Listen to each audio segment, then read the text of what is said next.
भगवा वादळ मुंबईमध्ये येऊन पोहोचतंय। चेंबूर इथपर्यंत हा ताफा पोहोचलाय आणि पुढच्या काही मिनिटांमध्ये तो आझाद मैदान इथे देखील पोहोचेल फ्रीवेवरनं। त्यामुळे तिथली वाहतूक ही इतरांसाठी पूर्णपणे बंद केलेली आहे।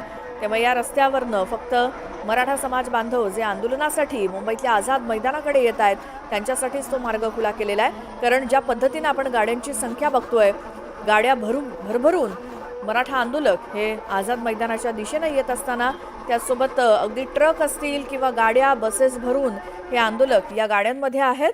अगदी गाडीच्या टपावर बसून सुद्धा अनेक आंदोलक हे आझाद मैदानाकडे निघालेले आहेत। तर आमचे प्रतिनिधी सुमित आपल्या सोबत आहेत। सुमित, चेंबूरमधली काय स्थिती आता? कुठले रस्ते सध्या पॅक आहेत? मराठा आंदोलकांसाठी कशा पद्धतीने व्यवस्था करण्यात आली आहे आणि इतर नागरिकांसाठी सुद्धा?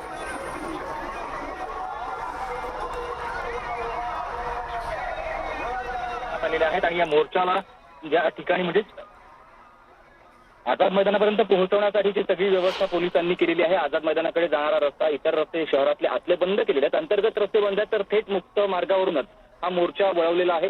चेंबूरमधून छत्रपती शिवाजी महाराजांचं स्मारक ज्या ठिकाणी आहे त्या ठिकाणाहून आता थेट मोर्चा वळून मुक्त मार्गावरून आझाद मैदानाकडे निघालेला आहे। बरेच रस्ते बंद केलेले आहेत इतर वाहनांसाठी, खासगी वाहनांसाठी। केवळ मोर्चासाठी हा रस्ता मोकळा करण्यात आलेला आहे। आता सायन रोड, मानखुर्द फ्लायओव्हर, त्यानंतर मानखुर्द रेल्वे ब्रिज गेला आणि आता ह्या ईस्टर्न फ्रीवेवरती आपण आहोत। म्हणजे जे ट्विन टनेल आहे, त्यानंतर माहुलगाव, भक्ती पार्क, वडाळा रॅम्प, शिवडी आणि रे रोड, मडगाव ईस्टर्न फ्रीवे आणि त्यानंतर रॅम्पवरून पीडी मिलर रोड, तिथून मग तो थेट कर्नाट बंदरवरून आझाद मैदानापर्यंत हा मोर्चा पोहोचणार आहे। पुढच्या एक तासाभरात मोर्चा आझाद मैदानामध्ये दाखल होईल।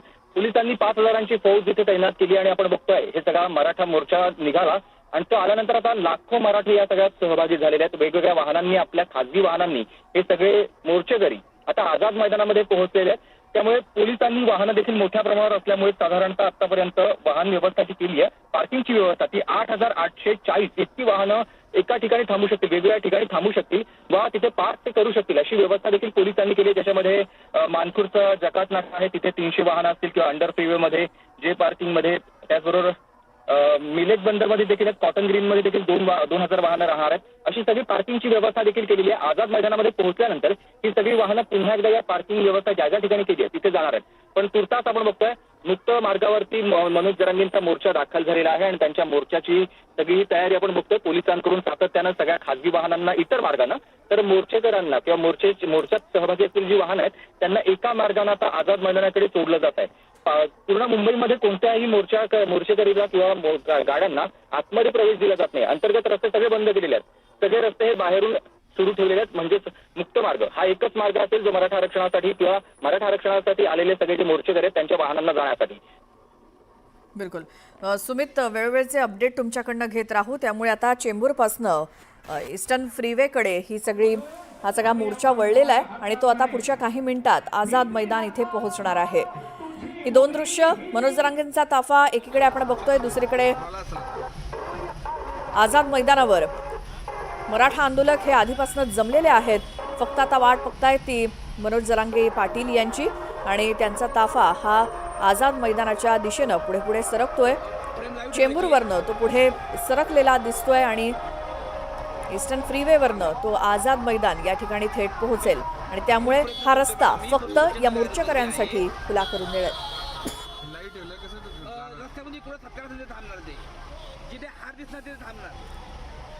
आणि या मोर्चा संदर्भातले सगळे अपडेट बारीक सारीक आपल्यापर्यंत पोहोचवण्यासाठी आमचे प्रतिनिधी वेगवेगळ्या ठिकाणी तैनात आहेत।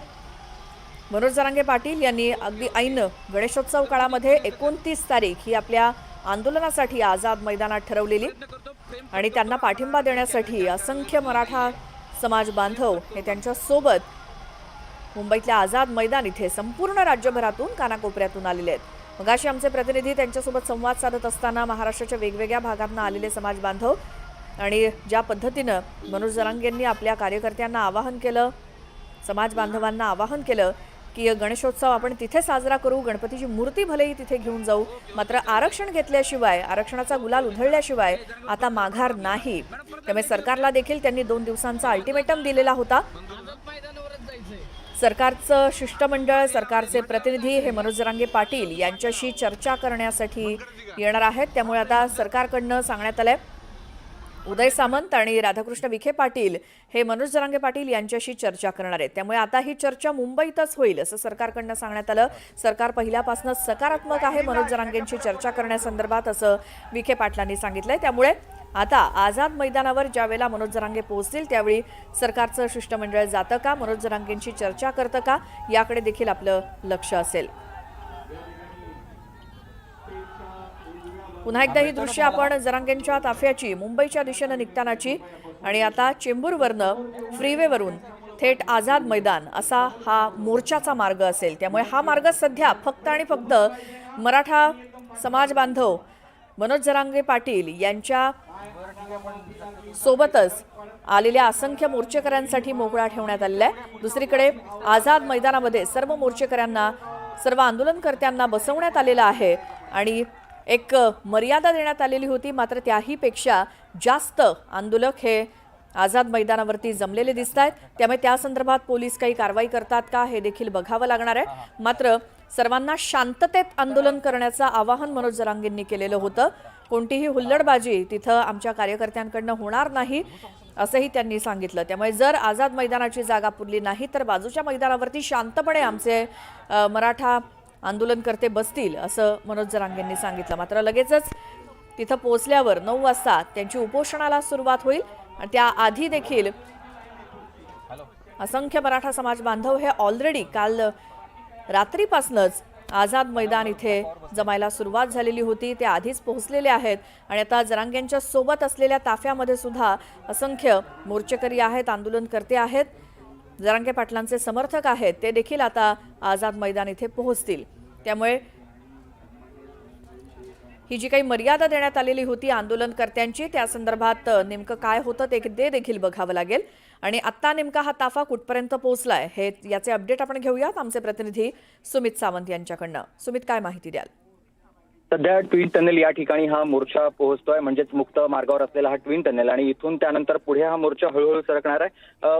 गती अत्यंत मंद असलेली आपण बघतो, कारण हळूहळू सगळ्या गाड्या वाहनं पुढे जातात. कारण प्रत्येकाला जरांगेंच्या वाहनाभोवती अवतीभोवतीच थांबायचं आहे आणि त्यांच्यासोबतच पुढे जायचं आहे. त्यामुळे सातत्यानं वाहनं थोड्या थोड्या अंतरावर पुढे जाऊन थांबतायत आणि जरांगेंचं वाहन जसं पुढे येईल तसं त्यांच्यासोबत ते पुढे जातात. हा सगळा मार्ग आतापर्यंत आपण बघतोय बऱ्यापैकी पल्ला गाठलेला आहे. मुंबईमध्ये हा मोर्चा दाखल झालेला आहे आणि आता ट्विन टनेल नंतर माहुल गावापर्यंत मोर्चा जाईल आणि तिथून पुढे मग भक्ती पार्कमध्ये, पुढे वडाळा रॅम्प, शिवडी, रे रोड, माझगाव, ईस्टर्न फ्रीवे आणि पीडेमल रोड, मग त्यानंतर मग कर्नाक बंदर असेल, जीपीओ, सीएसटी आणि तिथून आझाद मैदान, अशा हा सगळा मोर्चाचा सगळा रूट असणार आहे. पण या मोर्चा दरम्यान सातत्यानं मध्ये मध्ये काही मराठा बांधवांकडून जरांगेंचं स्वागत केलं जात आहे, त्यांना शाल श्रीफळ दिलं जात आहे, त्यांचं स्वागत करत त्यांना हळूहळू पुढे सोडलं जात आहे. म्हणूनच पोलिसांनी देखील मोठा बंदोबस्त ठेवलेला आहे. पोलिसांनी साधारणतः 5,000ची फौज संपूर्ण रस्त्यावरती लावली आहे. आणि सुमित, तुमच्याकडनं अपडेट घेऊच, मात्र एक छोटासा ब्रेक घेऊन आपण लगेच परत येऊयात या सगळ्या आंदोलनाचे अपडेट घेण्यासाठी.